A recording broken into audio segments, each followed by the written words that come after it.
Hello, welcome back. This is the 1985 International 1900. We're back on a lovely fall afternoon just outside of Denver. It's, oh, I don't know, it's probably up to 60 by now. And what we've done so far is I've drained the tank, drained the fuel tank. I maybe didn't have to drain it all the way, but whatever, I drained it.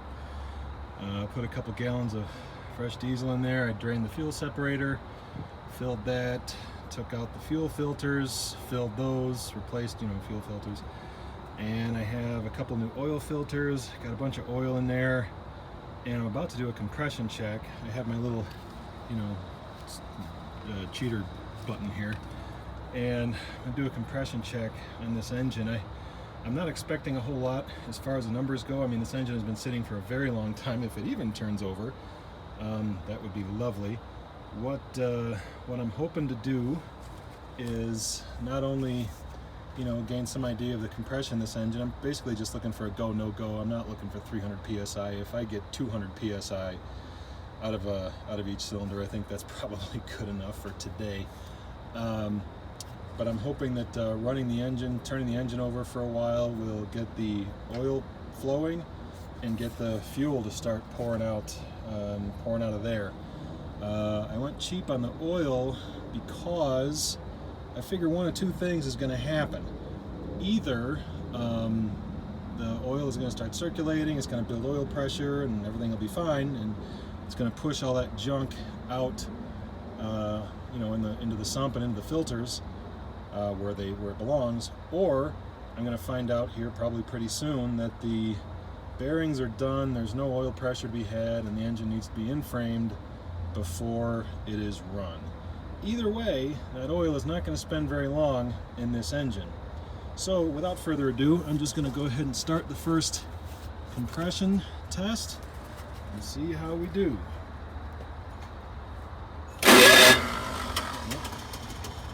The engine didn't spin, why not?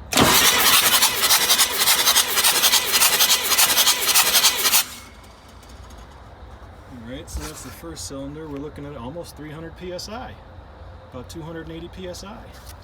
That's a lot better than I thought it was going to be.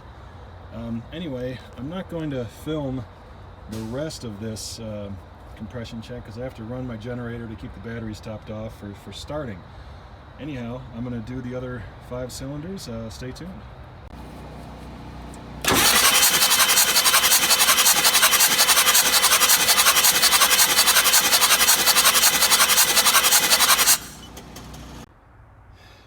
Okay, here we are, moment of truth. So, brief rundown of, of all that I did. I drained the fuel tank, put about 10 gallons of fresh fuel in. I drained the fuel separator, filled that. I changed out the fuel filters, pre-filled both of those with good fuel. I drained the oil, you saw that in my previous video, that oil was nasty, and filled it with, I can't remember, 7 or 8 gallons of some really cheap oil. Reason it's cheap because I know it's not going to be in here for very long, blah, blah, blah. And then I did a compression. I wrote them down, but they're not in here at the moment. So my compression numbers ranged anywhere from about 215 to 285, with the lowest compressions being the center 2 cylinders. Now, that may just mean I didn't have my tester on there right or whatever, but in any case, it looks like I got at least 2 cylinders that are not doing too well. Anyway, it should be enough to start it today. So then I cranked it with the injectors loose, with the fuel lines on until fuel flushed through the hard lines, the injector harness. Now that number 1 plunger, that the front cylinder, I never got fuel out of there, so that may be the reason why this thing was trashed in the first place. Incidentally, that cylinder's compression was around 280, so it was probably one of the better ones. Anyhow, so there's I don't expect this thing to run on all 6 cylinders. If it could run on a couple, that'd be great. Oh, by the way, I did build up a little oil pressure as I was cranking it over, so there's that. Anyway, let's give it a shot, see what happens.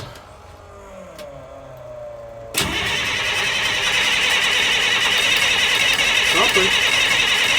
Thinking about it.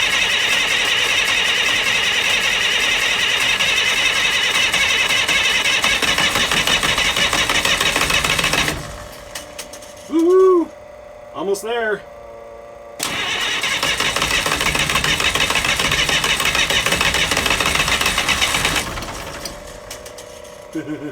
Close.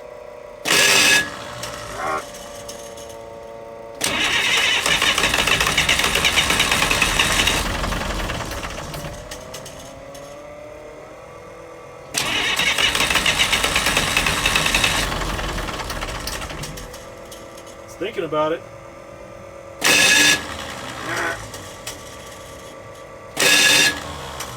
And now I got a bad flywheel.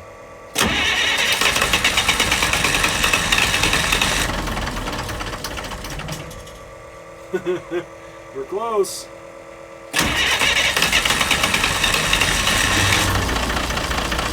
There we go. Maybe.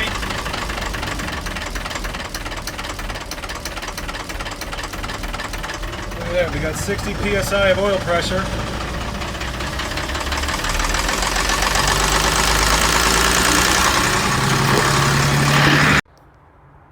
Well, that was a little exciting. When I started it the first time, I thought it was starting to go into a bit of runaway. Not that these engines are really known for it, but I jumped out and just to loosen up a few of the injection lines to get the engine to quit, because turning the key, this key, didn't stop the engine. That's because this is the shutoff. Okay, let's try this again.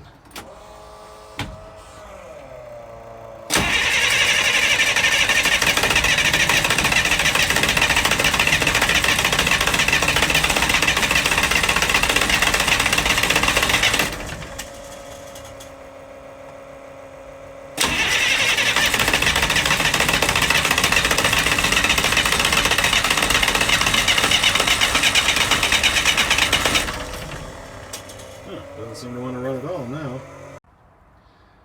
Alright, well, I'm not sure what's going on. Just checked all the lines, they're all tight. Let's try it again.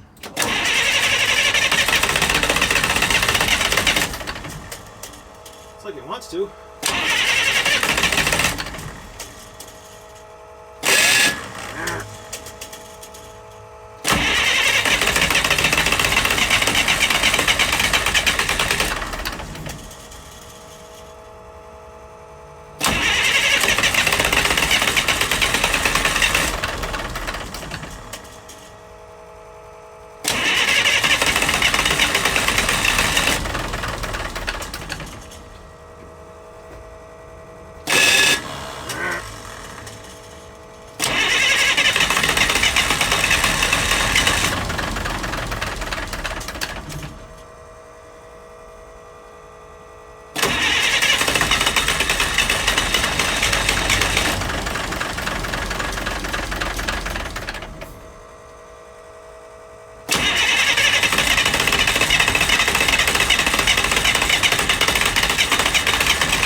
Touchy.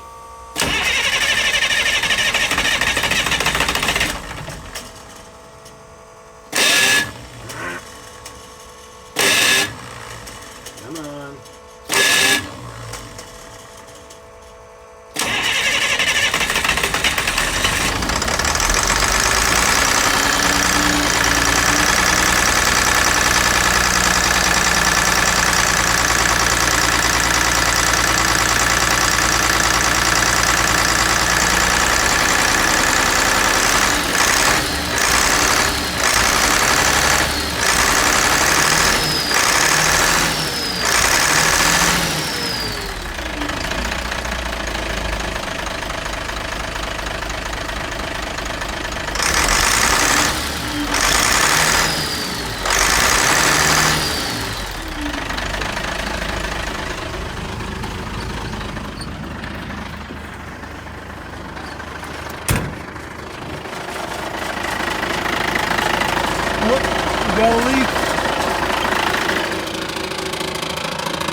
We gotta figure out where that leak is coming from first. All right, there's a view from the interior. Anyway, I think we made pretty good progress today. We're going to replace this fuel line. This is a fuel line that goes from the filter to the pump, and this is looking real bad right there. Yeah, there you go. And also this fitting, you can see where there's been a lot of mechanics wrenching on that thing. So this fitting is all screwy. There was an O-ring there, but it fell away, or copper gasket. Now this thing is, I'm not sure how I'm going to reinstall this. This is going to be very difficult to do with just one person. I don't know, maybe I'll find a swivel fitting that I can put in there and make that a hell of a lot easier. Anyhow, that's it for today. Thanks for watching. We have a runner, just not finished with it yet. Stay tuned.